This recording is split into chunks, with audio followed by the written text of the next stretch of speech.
Well, a very warm welcome to everyone who is on the call with us live this morning, and also to everyone who will come back and who will watch the replay. My name is Sharon Teggart, and along with the lovely Dr. Sally Cathcart, we are the co founders and directors of the Curious Piano Teachers. And here today, we are going to be looking at those early lessons. I do have some videos for you as well. I don't have any complete beginners this year, so they will not be from complete beginners, but we will get a little bit, because I know it's always, teachers are always curious to see inside another piano teacher's studio. So there are some videos. And we have got resources and various bits and pieces that we want to share, because sometimes just knowing exactly where to begin in those very early first lessons and for the first term can sometimes, it's if you're feeling that sometimes you're a bit daunted, it's not unusual, because of course there is a lot to cover, but of course that is where we need to be very careful that we are not whizzing past the skills and the concepts too fast. We need to make sure that we are doing things deep and also in a fun way, and that we're moving and shaking around those activities. Because of course, if children are, particularly with younger children, although to be quite honest, I even find with slightly older children these days, their attention spans, you do need to kind of keep things moving and getting off the bench, on the bench as well. So we're going to be discussing that. But Sally, first of all, I know you have been doing things with the latest Curiosity Box. So I'm going to just hop over and ask you a little bit about that for now. Well, I'm very excited about it. I'm so pleased you asked me about that, Sharon. Natalie, by the way, says your voice is a little quiet. So I don't know whether you can speak louder or do something about that. But yes, the latest Curiosity Box, of course, is all about practicing, and we're doing a deep dive into practice, and we're looking at the neuroscience behind practice. And I'm going to come back to that hopping on and off the stool as being a really important thing, because that pops up in the neuroscience as well. But this morning, because we're curious, we like to make it as practical as possible. So although what we're doing is based on the book called Learn Faster, Perform Better by Molly Gebrian, we're also looking at practical strategies. And I've been busy with the printer this morning, very exciting. So I have just been printing out the Productive Practice Planner, and this is for the Curious Piano Teachers. And if you're here on the call and you go over to the Curiosity Box, you'll see that has arrived. And this is for our 15-minute practice challenge, which starts on October the 1st, on Wednesday. And it's not too late to hop in and join us if you want. You know, we've got a special offer on at the moment. But here, we're all going to commit to doing 15 minutes on a certain number of days per week. Okay, certain number of days per week. And part of that is about setting your goals. And this all helps you to kind of get really, really structured. Because I know that, because I've been doing this since April, and it makes such a difference. My priority is to get to the piano every single day and tick off my little box. And whoa, do I feel pleased? I certainly do. So that's the 15-minute practice challenge, and this is the Productive Practice Planner. But even more excitingly, Sharon, because the wonderful Angie Say, who's a member of the community, was sharing her practice charts that she uses with all her students. And people were saying, oh, where do you get those from? And I said, well, we could create those ourselves. So hot off the press, we have our own bespoke Curious Practice charts. And again, those are over there in the Curiosity Box in the resources. So we've got different sorts of charts. This is a generic one for teenagers and for adults possibly as well. We have got one for people who might like things like My Little Pony, stuff like that. We've also got a Minecraft kind of based one, which is very exciting. And we've also got a very plain one, and those are all available as well in grayscale if you don't want to use them too much ink. And what I love to do with my students is I will give them one of these plastic folders that has a see-through first page, and each week the latest one goes in on the top. So it's absolutely visible. That always stays at the top. And then I put their practice notes underneath. And they will have this really, going back to our first lessons, they will have this from the very first lesson onwards. And I will give them the practice notes on there that I will write in advance, actually, with these very first lessons, because I kind of know where we're going and what the main learning points are. Right. So that's where I've been getting excited recently. And I'll share with people here, if you're not in the community yet and you want to get your hands on these, then we do have a special £100 off. And I think that's valid till the end of tomorrow, isn't it? At the end of Tuesday. It is, It yes. finishes on the 30th of September. So we'll pop up for you the link and also the code. And actually, for a special offer, we've also got some 6/8 flashcards here. And if they, oh, falling in the piano. Okay, that look like this. We've got a whole box of them. Anybody who hops in before 2 o'clock today, 2 o'clock today, will get one of these in the post. If you're a UK based, you've got to be based in UK. So it's now UK time, 12:09. Anybody who hops in before 2 o'clock will get sent one of these. Really, really top quality. Gorgeous cards they are. Gorgeous. Right, let's get on with the business at hand, which is that first term. I wonder how many of you out there have got beginners at the moment, people you've taken fresh on and are wondering what to do with it. I was with my wonderful piano teachers course colleagues on Saturday, and we were talking about beginners. And my highly expert colleague, wonderful Ilga Pitkavica, who's got eons of experience teaching beginners, Sharon. She said, every time a new 5-year-old comes in, I think, am I up to this? Am I going to be able to cope? And I think I could certainly relate to that. How does that grab you? Do you relate to that Yeah, as well? absolutely. I think what we all struggle with is um,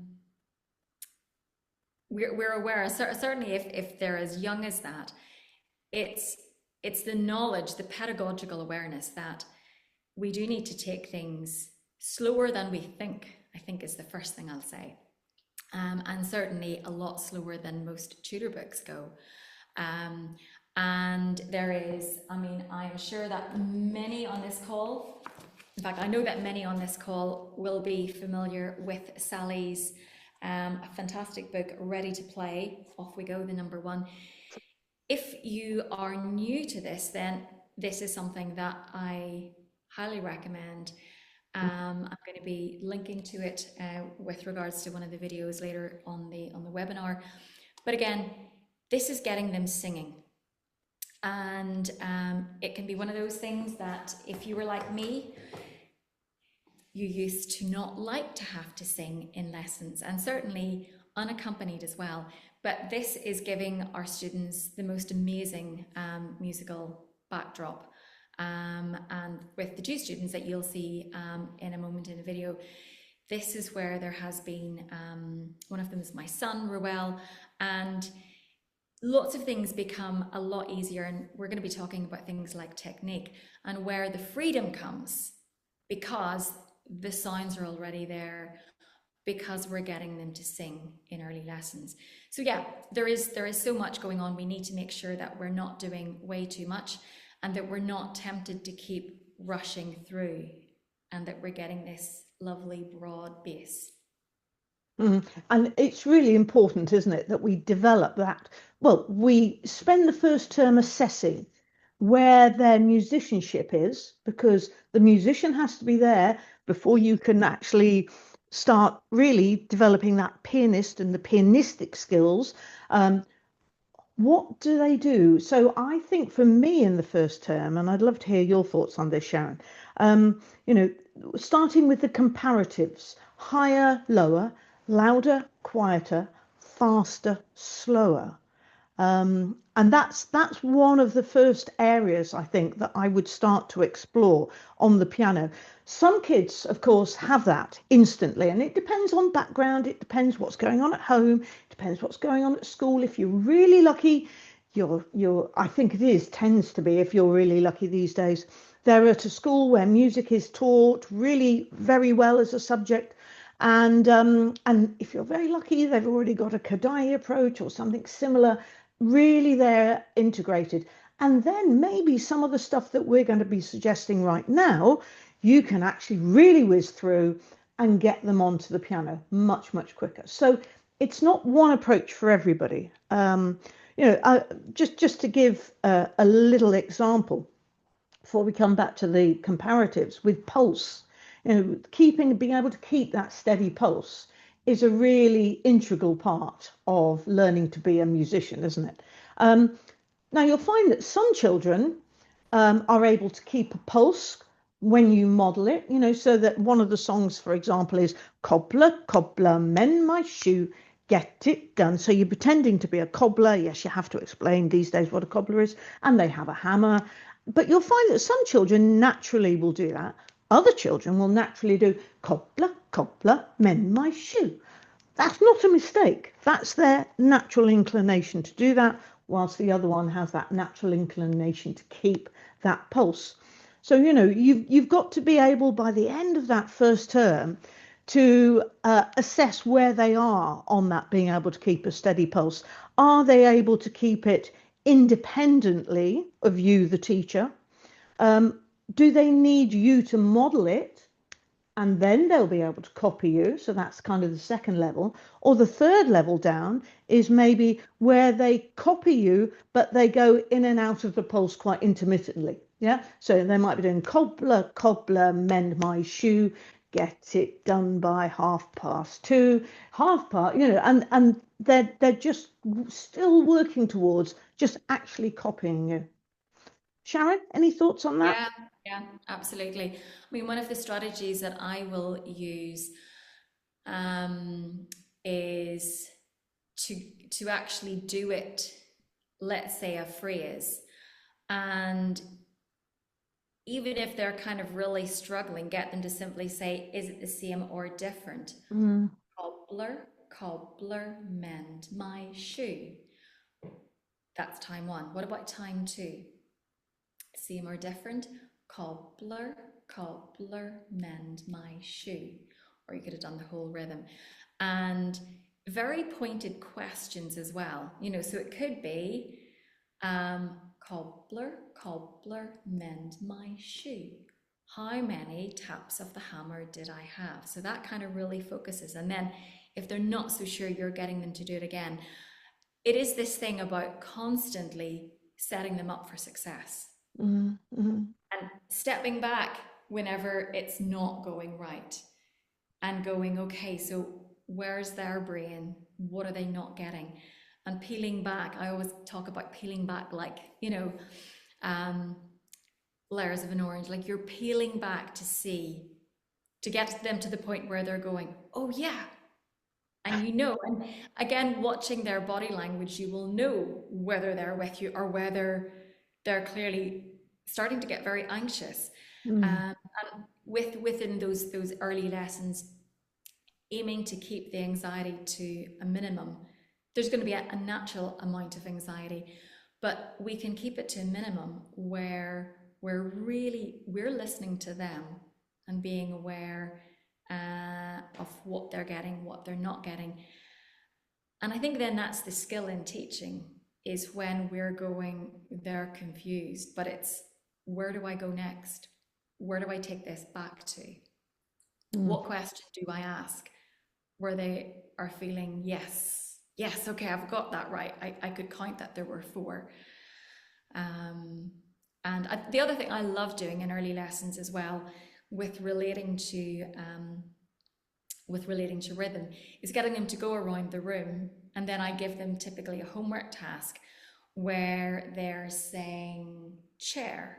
How many sounds does that have? I'll not use the word typically syllable, but how many sounds? So we've got chair, we've got lamp, we've got table, and because then when they go back to the rhymes, the chants, the songs, then we can talk about woodpecker.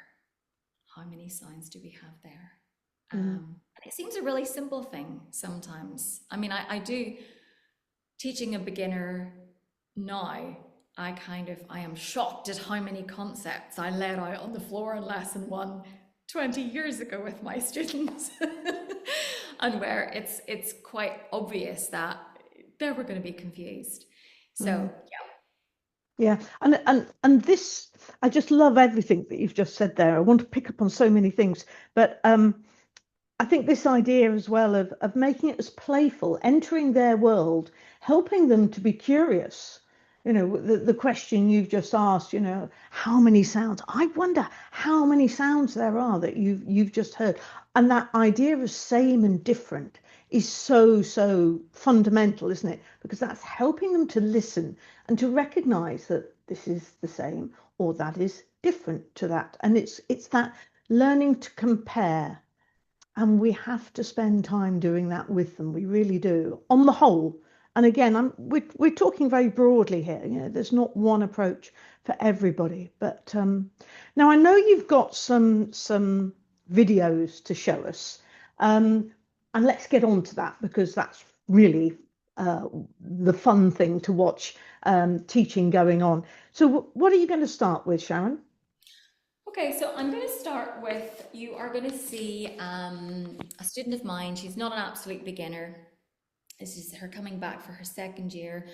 And I don't know about you, but when they come back after the summer holidays, I do like to kind of just go back and look at something that is that we haven't actually done before, but something that is kind of goes back to those basic concepts just to see where everything is at. So I've got this one again from Sally's book that I was recommending earlier, and it is the Old Mr. Woodpecker sitting on a tree. Old Mr. Woodpecker tapping merrily. So you've got just the two levels of pitch. And so I'm going to show the video. This is where we had in the same lesson, she had learnt the song. I don't know why my video is doing that. My camera's Oh, doing that, but anyway, it's doing it. So let's just roll with it. Hopefully everyone can hear me a little bit better now. Natalie or someone, just let me know. Um, and I had then taken her to the table. Like I say, with younger children, I do like them to move around. So I had my two bells, which I'm not so sure where you can see here. Hold them up here. And I getting her to, I first of all did get her to identify which is the higher sounding bell. So even simple little things like that, getting them to listen. And then singing or humming, again, like to use a humming voice. And that question of, so do you think we begin on the higher or the lower sound? So I'm going to share. So this is kind of uh, the final performance. Sally, can you see that okay? yes.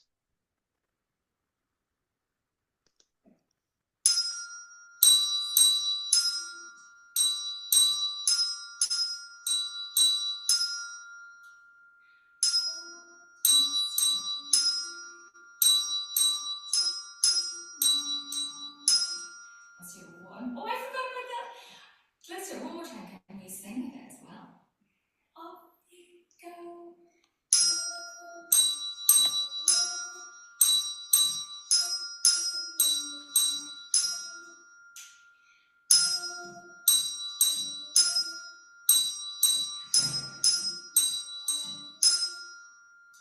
Yay! Ew. So you'll hear we had Grandpa in the background who was doing the video for us. So um, things to notice there. Um, you'll notice we used a very deliberate action to show the rest. Love that. I Love forgot at that. the end because I was thinking on to the next thing. Isn't it really interesting? Do you ever get that right to the end of a song Yes, or yeah, a piece yeah. or something, and mentally you're thinking, okay, what's the next step? And we do that all the time in Yeah, piano we do. lessons, We do. rather than just kind of staying in the moment until we finish the moment. Um, what I was encouraging the second time round was getting her to do the singing as well. But one of the issues that I'm going to highlight is she had been, as we had started doing the bells, so again, she was singing it, doing it in her thinking voice. When she went to do the bells, she was doing Old Mr. Woodpecker. So the rhythm was changed instead of woodpecker, as in ta, te, te. So we had spent a little bit of time doing that and just being aware of where the rhythm was. And it took a little bit of time. And again, it was giving the contrast. And then if they're ready for it, you can say, so what is the difference? Can you, and it's where I think she'd even maybe gone, it's like a longer sound, wood, pecker. We had said it a few times, pecker, wood, pecker. In fact, I had done something else. I know I had given her my 2 year old's little hair scrunchie. We'd gone wood, Mm. wood. It's like this one's the longer one and short. And again, just using things that we have around the room. As I say, it was one of those scrunchy hair bobbles, just to get the feeling of there, it's the wood is our longer sound, pecker. Sally.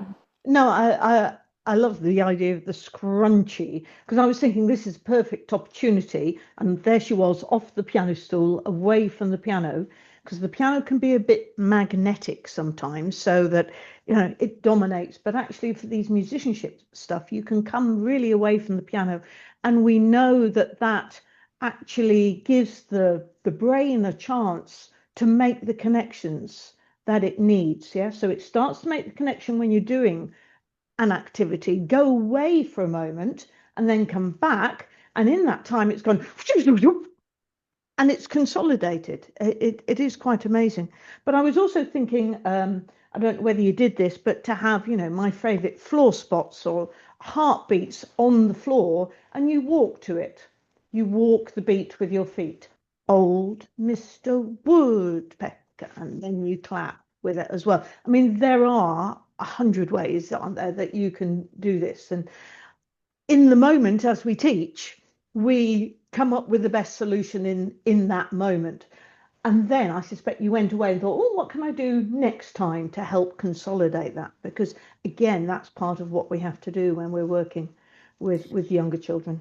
And of course, the next step was that then coming back to the next lesson, it was playing it again at different places all across the piano. And the Mm. one thing that did stand out was the fact that her ear, the fact that we have had that year of singing, the fact that when you were, and again, I was just getting her to pick a random note. I mean, we have done a little bit of this before, so again, and it's one thing I will say as well, if you've kind of got, sometimes beginners, that's one challenge. Sometimes those who have just finished their first year and are coming back, and likewise, there can be an element of, oh, okay, where am I at now? And as I say, I do like to spend that first, kind of that first, not first term, but kind of first month, um, 4 to 6 weeks, just dipping back into concepts and going, okay, where are they at with it? Mm. Again, on different places on the piano. So where you have let's say you're going, and where she's like, oh no, that's not it. And it's only a semitone out. And Mm. we as piano teachers, it's like, whoa, there is such a difference. But again, our younger students who do not have that same amount of exposure could kind of go, yeah, that's okay, that's okay. But what I learned about her at the next lesson, where I was getting her to play it in different places across the piano, literally closing eyes, picking a note, and finding the note below it that matched. Um, and this is why we do singing, a Mm. lot of singing and piano lessons. Shall I just share the PDF of Old Mr. Woodpecker while we just talk about this? Because we're going to send it to everybody afterwards. We're going to email this through. So this is a sample from Ready to Play that we send out. So this is the song, Old Mr. Woodpecker, and you can see that it's all written out there for you with a little accompaniment if you want it. There's the concept that's being introduced, rest. So although we're not here to talk about Ready to Play, so to speak, this will give you a sense of what goes on. And you can see here with this graphic score, this is about using the two pitches, so and me. And then you've got this graphic score here for children to be able to work out both the rhythm possibly and the pitch. I wonder what you see here. And some will see that there's big woodpeckers and little woodpeckers. I wonder what that means. And I love teaching beginners and children because I step into that world of childhood. And I'm afraid that that's what you have to do with these, really, is you have to remember what it was like to be their age and just be playful, really, really playful. Yeah. So we'll send that out to everybody. You don't need to uh, take photos or anything. We'll just send that out. And I was just noticing Natalie, thank you. She was saying that with babies, they get everybody in the class she runs to hold a giant scrunchie. And it's lots of fun. You just go, you can do this with older children as well. They like their giant scrunchies. Or if you haven't got a giant scrunchie, get a bit of lycra, the sort that is used to make swimming costumes. Get a large piece of lycra, go to a fabric shop, and everybody just holds a bit. Old Mr. Woodpecker, and up and down you go. And you have to feel the collective beat. A collective beat is almost the first thing that you want to establish. Yeah, Okay. it's such a lovely idea. It's such even better if you have a woodpecker toy or a bird toy because then you can kind of hold the stretchy like Mm. and they're actually the little teddy Mr. bears. Woodpecker is in the middle. Yes. Yeah. Yeah. Yeah. Indeed. Indeed. Super. Yeah, we like our toys for these first lessons, I think, with younger children. And I've got up here, I've got an elephant and a mouse. So another concept that we've been touching on there is the higher and the lower concept. And when it comes to the piano, putting that song on the piano, first of all, we might have explored the concept of playing high, like the mouse, and what sound a mouse makes, or playing low, like the elephant. And let's all walk around the room being an elephant, shall we? Which is easy to do because all you do is go. "Oh." And it's that thing that we I remember I actually remember the point at which I realized, oh, of course, when we're talking about high and low in the piano, Mm, sometimes I would have been getting students playing black keys, and they weren't necessarily, just move these up here, they weren't necessarily these black keys, they could have been here. But of course, what they were seeing was high is up here yeah, yeah. and low is down here. So the fact that when we think about it, the black keys sit up above Mm, the mm, white keys, they think those are the higher higher. keys, as opposed to going to the right is getting higher, going to the left is getting lower. So lots of things surrounding conceptual development. And now I'm really careful when I talk about high and low, and that there is that understanding and they're actually experiencing that as Mm, well. mm. And it's that's just reminded me of this idea of a note on a line and a note in a space. Because at school they write on top of the line and they are specifically told to write on top of the line. And yet in music we put the note right through the line. So that little assumption by us that a note on a line, they'll understand that. Again, we have to make sure they do. And one teacher once did this note on a line and a note in a space, a note on a line and a note in the space. And I use that a lot and I find that quite effective. So, Juliana, okay, how do you balance teaching, hearing the sound, singing, finding it on the piano with ensuring the right fingertips are there, free, flexible wrist, or other important bits of playing the piano. Okay. Um, it's like a bit of a recipe, I think. It's like having a mixture, basic recipe ingredients that, according to the child, you kind of mix together. But I think it's fair to say that it takes time to establish. It takes time to establish. But and I think you've got some more videos, particularly of Ruel, but you can establish sitting like a pianist right from the very first lesson. And then if you come to play Cobbler Cobbler, Old Mr. Woodpecker, then you do it with a whole arm approach, you know.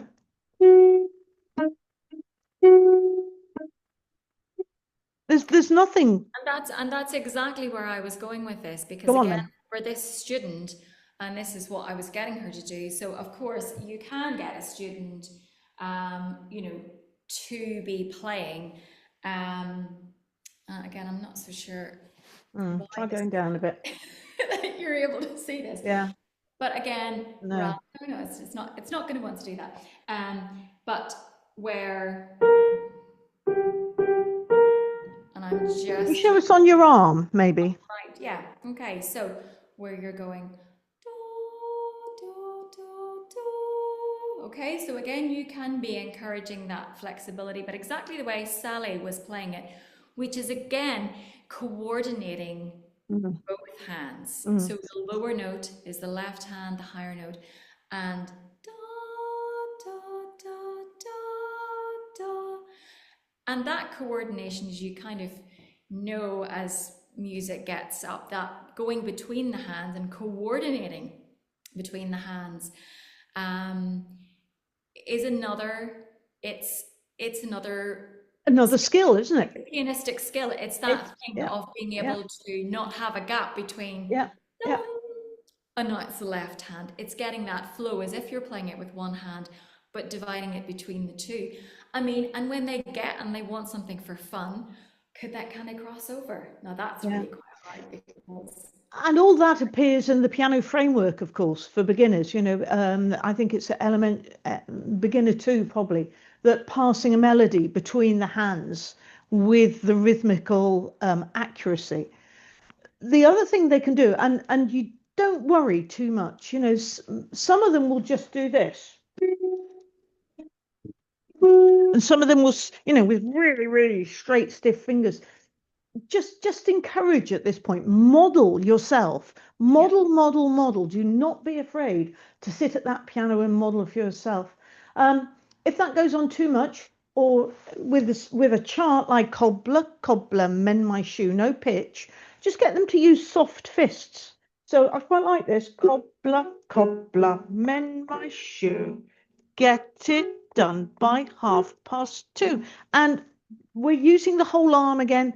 We're not isolating fingers. That's far too advanced for most children at this particular point. We'll get into, you know, playing five fingers, and they are playing it, but they're playing it not in this kind of way. It's a very it is a whole mix, and there isn't one easy solution. You have to work it through with every single student because they all have their strengths and differences. yes. And getting parents on side. So, Sharon, interesting, you had Rosa's granddad in the lesson. Hmm. Tell us more about his role, or the Yes. parent's role. It's usually her dad will bring her in. It's a before school thing, which is the other great thing, I've got to say.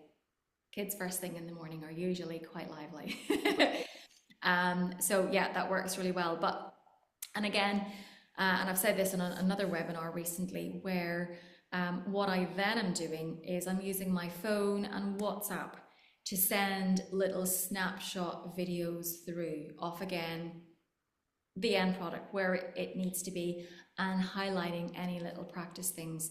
I prefer that these days way over a notebook, which you could write down, do, but do you know what? It's so much more musical Mm, if there is a video to go by, and I find it just and communicating then to Rose's mum, who has a young baby and who can't be in the lesson. She's then getting to see that as well, because she would be the one who's at home when Rose is practicing. Um, so yeah, and the other thing again, I think what we did do was we pulled down the piano lid. So before we went to the bells, we had already been doing it. And where I had said, okay, I want you to use thumb left hand, third finger right hand. Now let's do second finger right hand, and you choose a finger in the left hand. And just these little simple ways that just brings it to that holistic, that whole, Yeah. That. and not being too, oh, it needs to be, this needs to be so right, because getting everything right, there's so much to get right that you actually need to let some things go to the side. Absolutely. And you, Liana, I can see you've gone back to, you've said we play songs by ear, but then the fingertips go out of place or the hand position changes. Focus on one thing at a time, one thing at a time. There is plenty of time to continue working on technique. You just do it little by little, having a steady beat, understanding pulse, understanding pitch, being able to have the skill of playing rhythms. You've got to get that, to me, absolute basic stuff there at the start. And then the technique builds around it. The musician has to be first, and the pianist will come along out of that as you get them listening and realizing that the sound they've made with these very stiff things is not a good sound. Go to the sound, it's always the sound, but don't obsess about technique with younger beginners. Okay, that would be my message. Agreed. Sharon, more video. Okay, Ruel, are we going on to now? this is going to be Ruel. Now Ruel has, oh, he has been exposed. He's 8. He has been exposed to music making forever, and of course that is where this kind of, oh, coming from a musical family, you must be musical. Well, of course, because there is exposure. That's all it is. It's not to say that someone isn't musical. For me, everyone is. But again, some children will have had more exposure than others. It's been a busy year, and I have not got spending, I've just not been able to spend the amount of time that I would have liked with Roel over the past year. But we are doing, for those of you who are familiar, so I did this last night. I needed a video for today, and I thought, I'm just going to do this. So it's Piano Safari, it is Piano Safari Level 2, and it is Monsters on the Run. I may flick over, I mean, it is an 18-minute video, so we're not going to probably get watching it all, but I'm going to kind of go through what I can of it, and I want you to be kind of picking up and kind of seeing if you can think, where my thinking's coming from. So without further ado, I am going to get started. The one thing I will say is be aware of what I don't do. So a big part of it is where I am actually, I take bits away in order to teach something by rote. So this is a piece that, sorry, I was Sally. just going to say the video with Rosa was a little bit out of sync. We could hear it, but the visual was, I think it's overload for download probably, Sharon. So let's see how this goes, and I'll stop you if it's... Absolutely. And I obviously can, this can be sent, we can send the link to this video as well, so you can watch it in your own time as That's well. nice. But the one thing to watch out for is, okay, so it is a rote piece.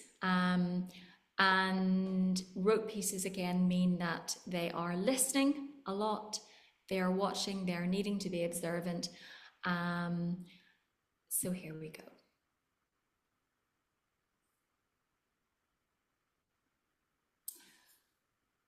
Okay, here's where we're going to start.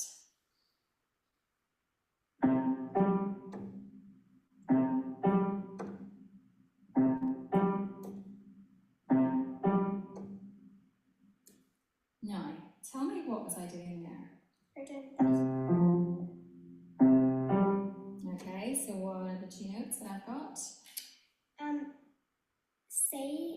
J. Okay, have a listen again. I'm going to ask then some more questions.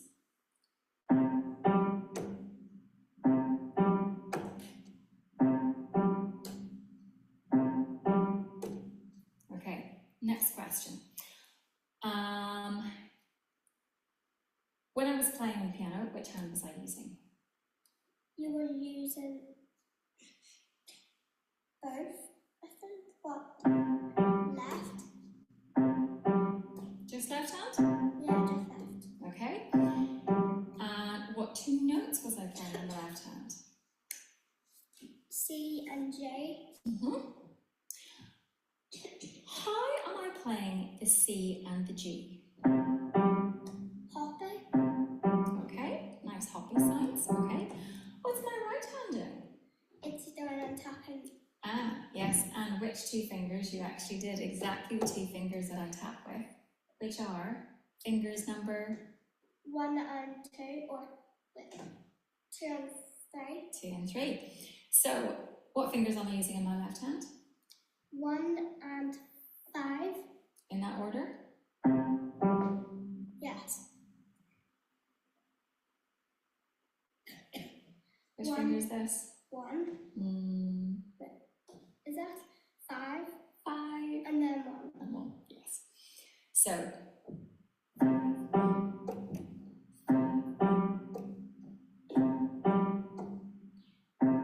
here's the next question. How many times do I do the pattern? 2. 3. And again?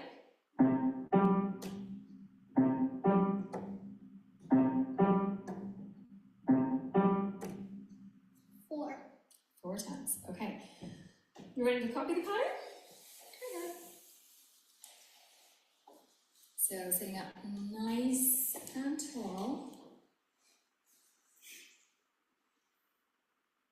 Okay, just take a wee moment to think. Okay, and what's this? This is the right hand, and I'll be doing this.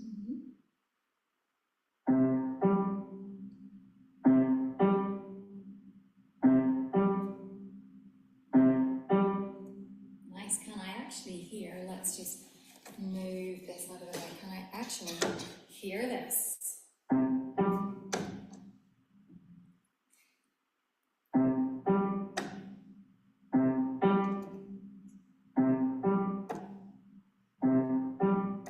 Lovely. Do it one more time. Up nice and tall like a pianist.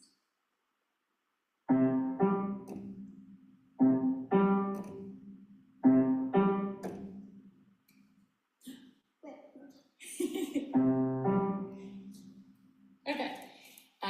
So, how about I'm going to get you to listen to the next little bit, which is, okay, I'm going to swap out this for this.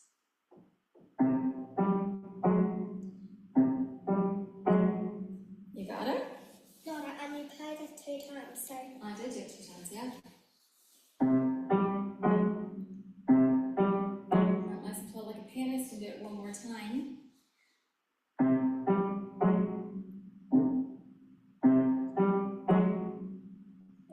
Okay, here is the next bit. Shuffle, let's shuffle around again, okay? Gonna go a little bit further in the music this time. Oh, sorry, not that. Watch, listen. I'm gonna do it one more time. Have a listen.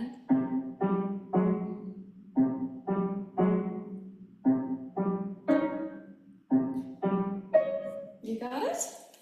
Yeah. Okay. Now, take a sitting position first and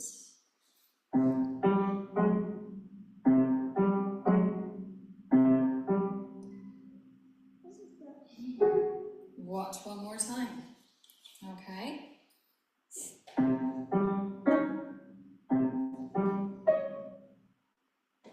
Okay.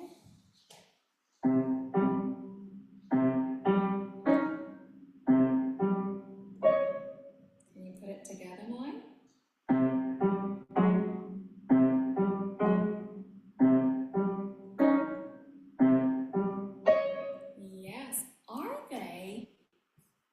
Okay, so I am just going to stop that for a moment. Lovely, Sharon. Lovely.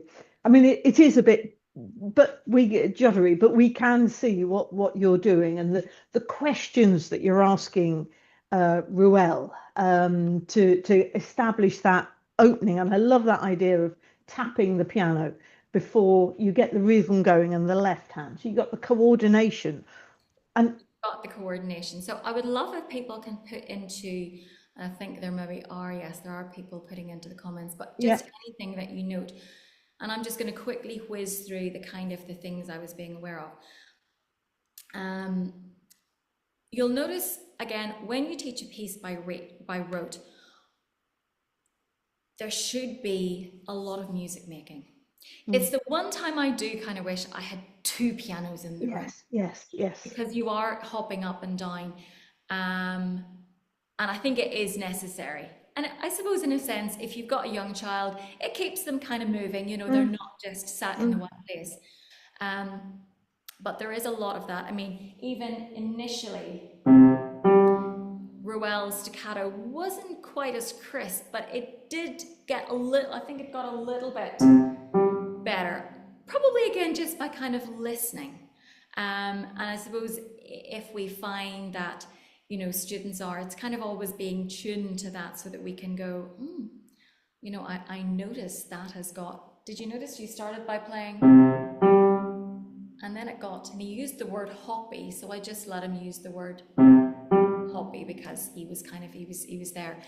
The repetition as well.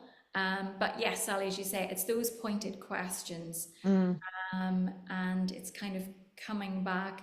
One thing again with rote pieces, again, if they're at the stage where they're familiar with the musical alphabet, you know, obviously there was those repeated C and G notes with the left hand, you know, what are they?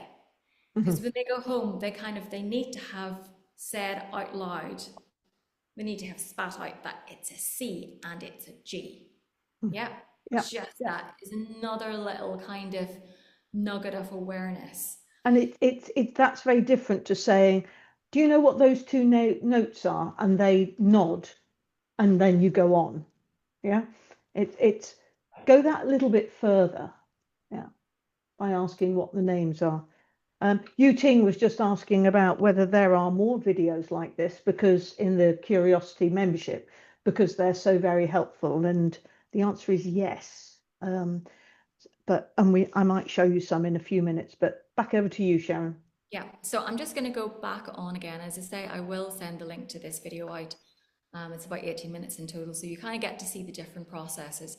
But that's the thing I want you to kind of watch is the amount of time we're actually making playing, and you know he's listening. Okay, so I should be able just go back in again and continue. The same black keys? No. No, they're not. These belong to the group of 3, and then these belong to the group of 2. Okay, listen and watch one more time. I'm just going to say as well, it's interesting. If you notice his little moment of distraction, you might even have heard the car horn. My aunt had been in and had forgotten her phone, so had come back in. So if you kind of noticed him kind of doing this, it was because it was, ooh, there's something else happening, and I was trying to go ahead with it. But again, being aware as a teacher that when something happens outside, you know, for a moment, squirrel, there, who's that, what's happening? Yeah, they all do.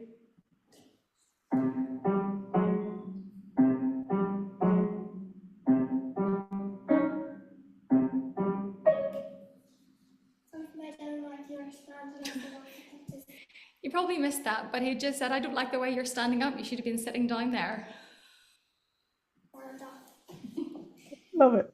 Sitting up nice and tall.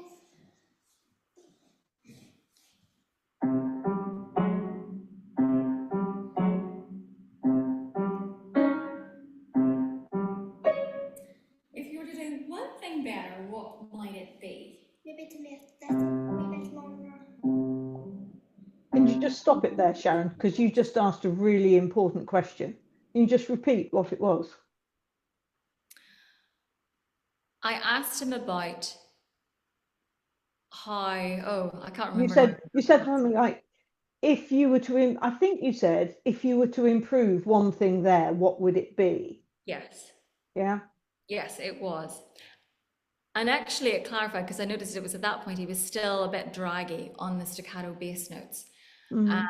And interestingly, he had not quite, so I kind of remind him here about, yeah, they're supposed to be hoppy. To sound. Yeah. You used a word earlier on to describe hoppy.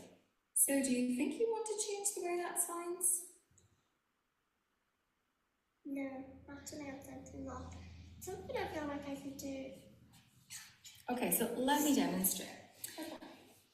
I'm going to exaggerate the bit that you might improve.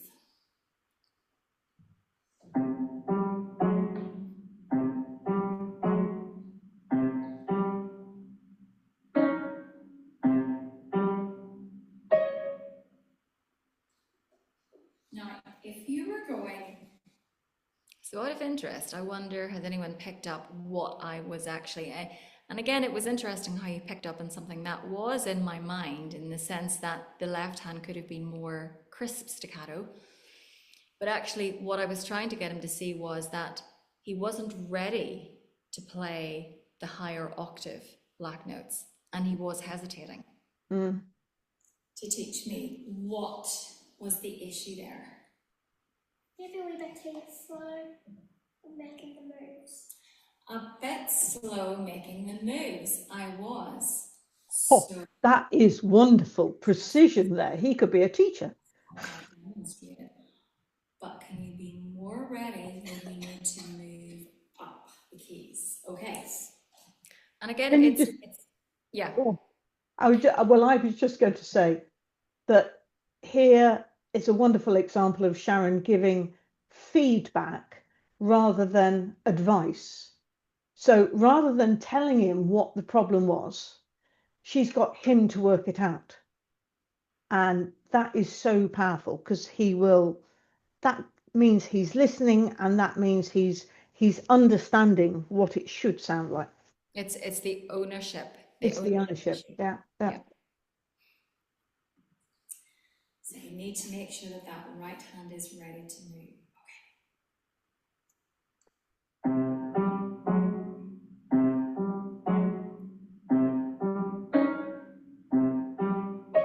Why was that? There. That was better. Okay. I mean, I could have said, so what was better? But of course, it's that thing as well of knowing when not to get too bogged down in everything being questioned. Is the next bit.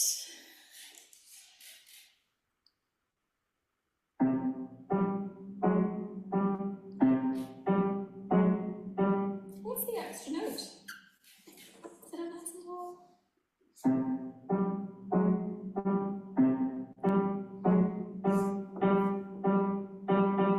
Okay, can you play that? And I think it's always listening out for their little musical responses. I mean, literally, he just kind of improvised a little rhythm on the G note. What's interesting here is that we're at 8 minutes in, and his attention has started to go a little bit. I had to do that again because I knew he wasn't watching. I sit up nice and tall. The other thing I'll say is I do have to keep reminding him about his sitting up tall. Yes. Yeah. That is one of the things. A lot of children do this slouching thing nowadays. They're, the fidget as well. When I was getting him, he was on the stool that I'm sitting on now, and the kind of, the tendency to move and to wriggle. And it's another reason why I do think children should learn the piano, learn a musical instrument, because the amount of discipline and focus that it gives is priceless. All I can say about this song is it's a wee bit like Halloween, to be fair. It's genuinely good. I'm not sure about Sounds a bit creepy, a bit scary. Well, no, not at all. It's not at all. Ah, you're talking about the character now, are you? And interesting, he has pulled out on the character now Very that good. we have got the other, Yeah, yeah, this sound coming in. yeah, yeah, yeah. So I'm just conscious of the time, Yes, Sharon, so because am it's nearly time to finish. Yeah, but the lots of it's super. You know, some people needing to go, but saying how useful it is, and just wonderful, wonderful to see. And I love that fact that he's brought out the character. Have you? Do you have an end result at the end of that, I. I or do have not? an end result, yes. I'm just wondering whether it's worth going to the end to see where Let's you let's got do that. to That with would it. be a really nice way. Yes. And do say thank you to Roel, won't you? Oh, I will. Yes. He did say, "Am I going on YouTube?" Yes. Let me see where I need to get. Interesting as well, when he put the whole thing together, it started to kind of fall apart. You know, that Mm, pressure, the kind of mm. the needing the stamina to get the whole thing And through. to be honest, brain-wise, he probably needs to go away and come back to it the next day because, you know, one of the things we highlight in this practice box is the amount of brain work that goes on during sleep and how essential sleep is for memory and for the brain to work. It goes into this kind of superpower mode when Yeah. we go to sleep. And which is why we say to our students, you know, uh, 70 minutes of practice the day before your lesson or your exam is not as effective as 10 minutes practice over 70 over 10, sorry, 10 minutes practice over 7 days because you've had 7 sleeps. So you've had 7 brain boosts, basically. Yeah. So anyhow, that would be interesting for you to do that, Sharon. Go back to him today, Absolutely. see how he does. We also did the magic number 3, which is Yeah, kind of yeah. moving. It was just I had little cards and he moved them across. So let's go from here. Almost.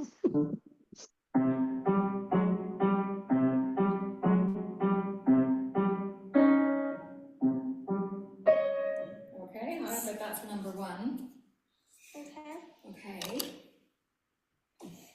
Here, how about we make a rule that if you have two, you only get one taken away from you. You don't get both. Okay. Okay.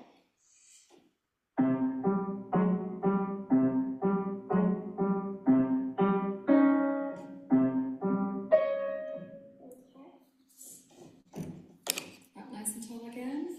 Sitting like pianists. There we go.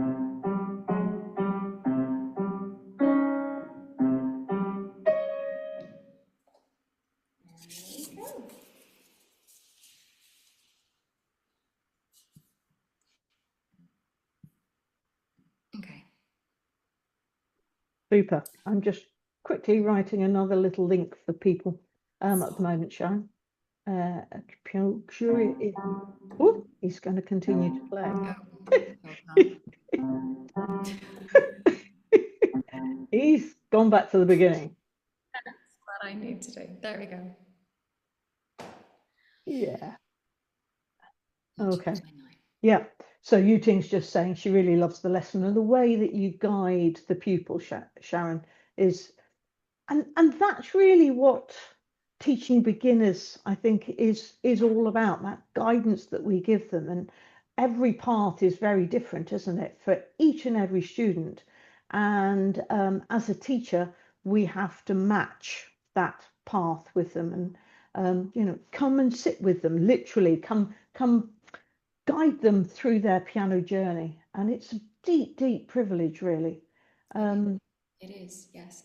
And I yeah. think the other thing as well is, I mean, obviously I've videoed it for the reason of being able to share something today. But again, isn't it interesting when you go back in and you watch something, uh, you know, you do pick up, um, there's so much more that you see.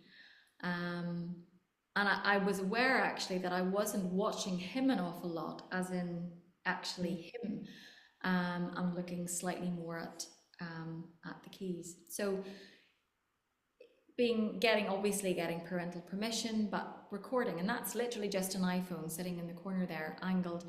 and where you get the gist. And even if it's only recording, 5 to 7 minutes of someone's lesson, we can learn an awful lot by watching it back and picking Yeah. up. Yeah. So invaluable advice there, to record your lessons. Get the parental permission, but record, because and we were saying this on Saturday at the piano teachers course, you're not the piano teacher inspector. That's your term, isn't it, Sharon? Which I've nicked and used quite frequently. You are an objective observer. And what else could I have done? Yeah. And even if Well, the lesson you're seeing is completely messed up, if you're going, oh, this is completely annihilating, the way to think about it is the lesson may have been mm, quite poor, but you can produce an excellent reflection and go forwards yeah, and pick up the points and improve. And that's really what counts. mm, mm, absolutely, absolutely. Well, thank you, Sharon, for sharing those two lovely videos with us, because I think that we do learn a lot from Mm. watching other people teach, and from then applying that into ourselves. And we do hope those of you that have joined us live have found that useful.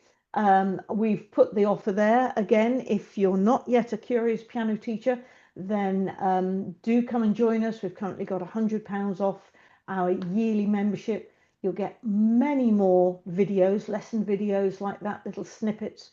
Quite a lot of them have Sharon and I reflecting on our teaching, and as well as all the wonderful practice charts and planners and things that we've got, and our 15-minute practice challenge that we're about to start. Lots of thanks coming in. Thank you to everybody for watching, and we'll be in touch. And in the meantime, just stay curious.